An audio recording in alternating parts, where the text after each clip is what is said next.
कार्यक्रम का उद्देश्य किसी भी धर्म, जाति या किसी की भावनाओं को ठेस पहुंचाना नहीं है।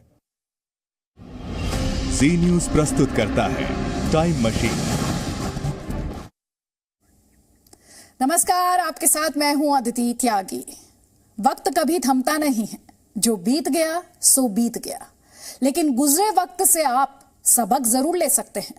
जी न्यूज स्पेशल टाइम मशीन में आपको उस वक्त में ले जा रहे हैं जो आपके सामने नहीं घटा और जिसके बारे में आपने शायद इतिहास की किताबों में भी नहीं पढ़ा। जैसे पहली बार भारत की अपनी एयरलाइन ने कब 7 समंदर पार किया, उस फ्लाइट में कौन अमीर हिंदुस्तानी था, या राम मंदिर पर सबसे पहले चुनाव में वोट किस पार्टी ने मांगे। जी नहीं, आप गलत समझ रहे हैं, बीजेपी ने नहीं। क्या आपको यह पता है कि मोहम्मद अली जिन्ना की जूनागढ़ में किससे दोस्ती थी जिससे वहां के हिंदू नाराज हुए? या आजादी के बाद भी पाकिस्तान में भारतीय रुपया कैसे चल रहा था? या फिर 17 साल के लायन ऑफ लद्दाख से पाकिस्तान कैसे कांपा था? इन सारे सवालों के जवाब टाइम मशीन में आपको मिलेंगे। तो चलते हैं 74 साल पहले, साल 1948 में।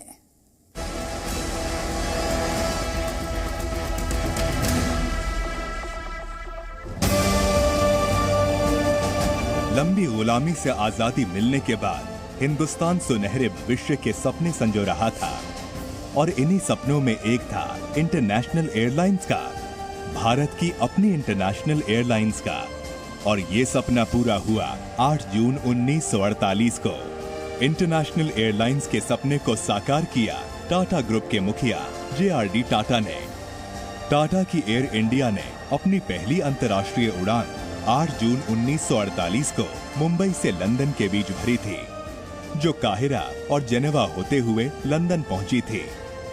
आजाद हिंदुस्तान की पहली अंतर्राष्ट्रीय उड़ान को नाम दिया गया था मालाबार प्रिंसेस और इस उड़ान में JRD टाटा और जामनगर के नवाब अमीर अली खान समेत कुल 35 लोग सवार थे।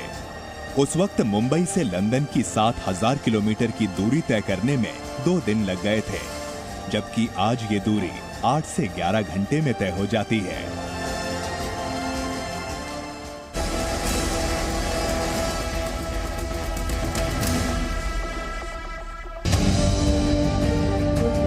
पंद्रह अगस्त 1947 को भारत और पाकिस्तान 2 अलग देश बन गए थे, लेकिन आजादी के 8 महीने बाद मार्च 1948 तक पाकिस्तान में भारतीय नोट का ही इस्तेमाल होता रहा।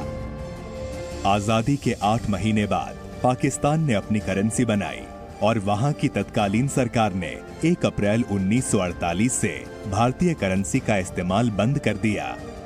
हालांकि तब भी पाकिस्तानी नोट भारत में ही छपते थे। पाकिस्तान के note reserve bank of India के नासिक के प्रेस में छापे जाते थे और उन पर उर्दू और अंग्रेजी भाषा में हुकूमत पाकिस्तान और गवर्नमेंट ऑफ पाकिस्तान लिखा होता था।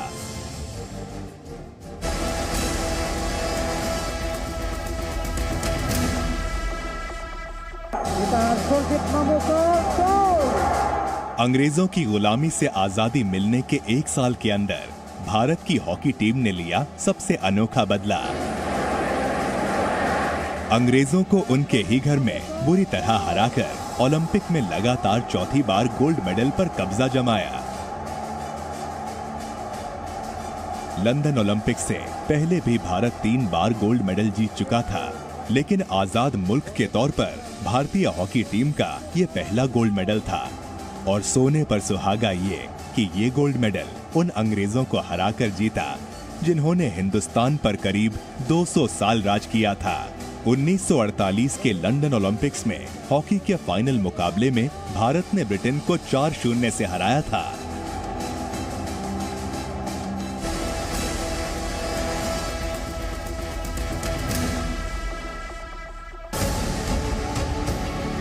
बंटवारे के बाद जूनागढ़ रियासत के नवाब महाबत खान ने अपने दीवान शाहनवाज भुट्टो के बहकावे में आकर पाकिस्तान के साथ विलय का ऐलान कर दिया।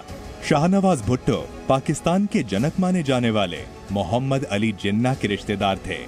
जूनागढ़ के बहुसंख्यक हिंदुओं ने पाकिस्तान के साथ विलय के फैसले को मानने से इनकार कर दिया और प्रधानमंत्री नेहरू को चिट्ठी लिखकर भारत में विलय की गुहार लगाई। दबाव बढ़ा तो दीवान शाहनवाज भुट्टो ने भी प्रधानमंत्री नेहरू को चिट्ठी लिखकर भारत में विलय की मांग की, जिसके बाद 9 नवंबर 1947 में जूनागढ़ को भारत में मिला लिया गया। लेकिन पाकिस्तान के ऐतराज जताने के बाद ब्रिटेन की दखल पर 20 फरवरी 1948 को जूनागढ़ में लोकमत करवाया गया। इस लोकमत में जूनागढ़ के 2,01,457 रजिस्टर्ड मतदाताओं में से 1,90,870 लोगों ने वोट डाले और पाकिस्तान को सिर्फ 91 वोट ही मिले। इसके बाद 25 फरवरी 1948 को भारत सरकार ने जूनागढ़ के भारत में विलय पर मुहर लगा दी।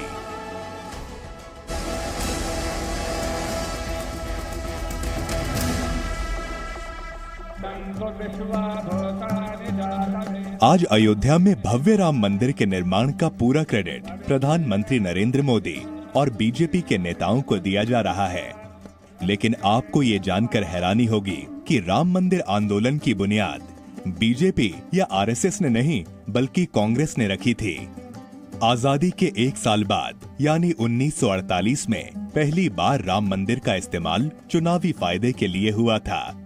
बीजेपी ने भले ही 1979 में राम मंदिर को अपने चुनावी एजेंडे में शामिल किया हो, लेकिन आजादी के 1 साल बाद 1948 में राम मंदिर कांग्रेस के सियासी एजेंडे का हिस्सा बन गया था।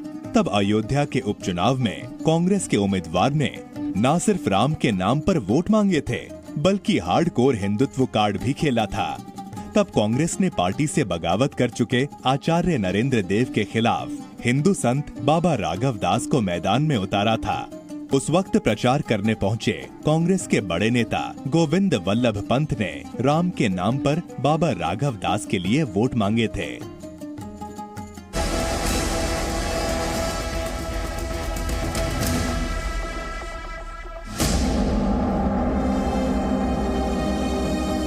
तीस जनवरी 1948 का दिन कहने को तो साल के बाकी दिनों जैसा ही था, लेकिन शाम होते होते ये इतिहास में सबसे दुखद दिनों में शुमार हो गया। 30 जनवरी 1948 की शाम नाथूराम गोडसे ने राष्ट्रपिता महात्मा गांधी की गोली मारकर हत्या कर दी। विडंबना देखिए कि अहिंसा को सबसे बड़ा हथियार बनाकर अंग्रेजों को देश से बाहर निकालने वाले महात्मा गांधी खुद हिंसा का शिकार हो गए। आपको जानकर हैरानी होगी कि गांधी जी को मारने की कोशिश सिर्फ एक बार नहीं बल्कि 5 बार की गई और इन 5 प्रयासों में से 3 में गोडसे शामिल था। 25 जून 1934 के दिन गांधी की कार में धमाका हुआ। जुलाई 1944 में महाराष्ट्र के पंचगनी में गोडसे ने गांधी जी पर खंजर से वार की कोशिश की। सितंबर 1944 में फिर से गोडसे ने एक रैली के दौरान बापू पर हमला किया।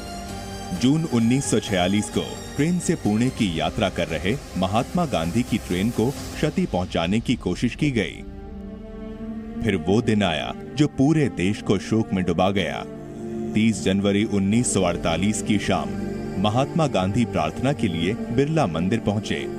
तभी नाथूराम गोडसे ने उन्हें बेहद करीब से गोली मार दी। गोली लगते ही महात्मा गांधी जमीन पर गिर पड़े और हे राम कहते हुए अंतिम सांस ली।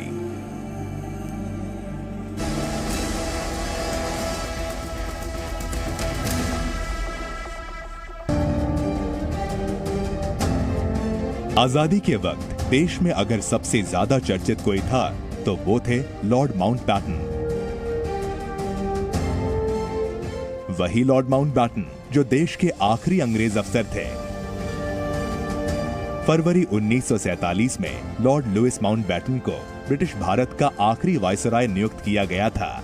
माउंटबैटन ने 12 फरवरी 1947 से 15 अगस्त 1947 तक भारत के अंतिम वायसराय के रूप में काम किया और फिर 15 अगस्त 1947 से 21 जून 1948 तक आजाद भारत के पहले गवर्नर जनरल के रूप में काम किया। उनके कार्यकाल के दौरान ही भारत के 2 टुकड़े हुए थे।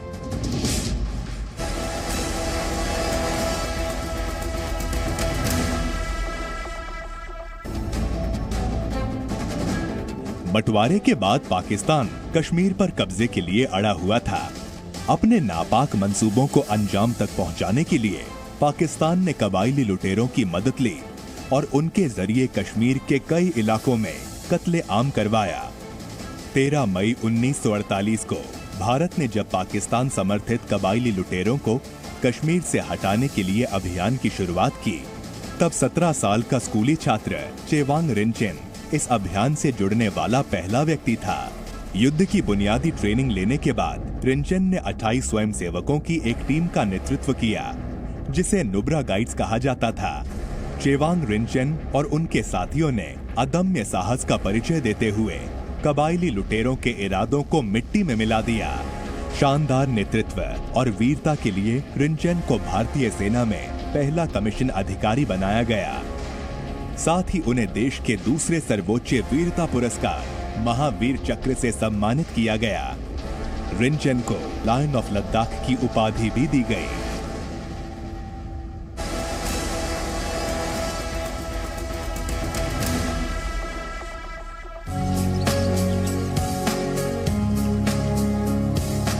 नीली धारी वाली सफेद साड़ी, चेहरे पर तेज और मुस्कुराहट के साथ लोगों की मदद करने वाली मदर टेरेसा, वो मां जिसने दूसरों की सेवा में अपना पूरा जीवन बिता दिया।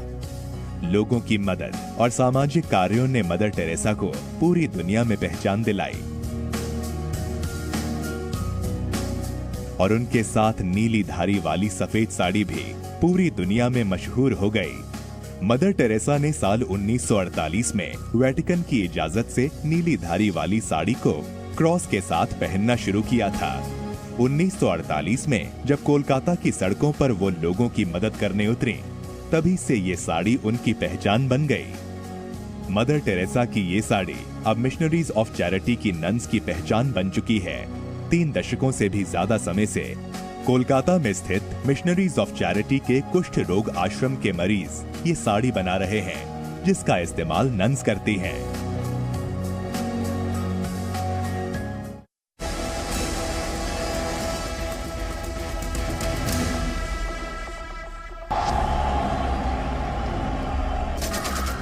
नए साल की पहली तारीख को जब लोग खुशियां मनाते हैं, तब ओडिशा का खरसावां अपनों की कुर्बानी के लिए आंसू बहाता है। आजादी के करीब 5 महीने बाद 1 जनवरी 1948 को पूरा देश जब नववर्ष का जश्न मना रहा था, तब खरसावां आजाद भारत के जलियांवाला बाग हत्याकांड का गवाह बन रहा था।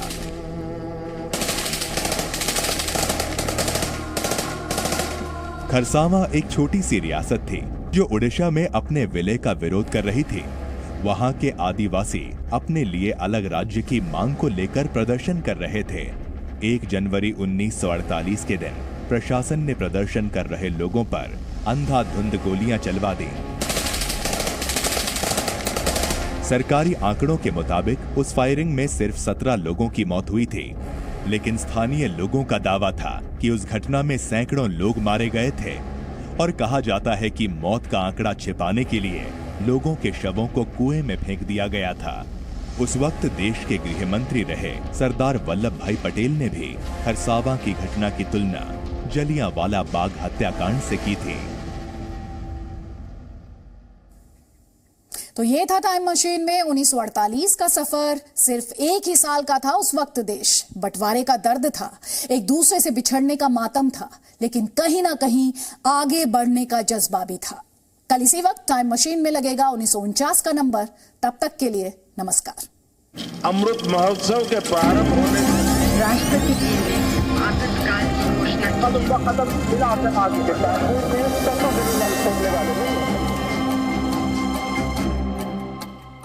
Presenting B News app, available on Google Play and App Store. Download it now.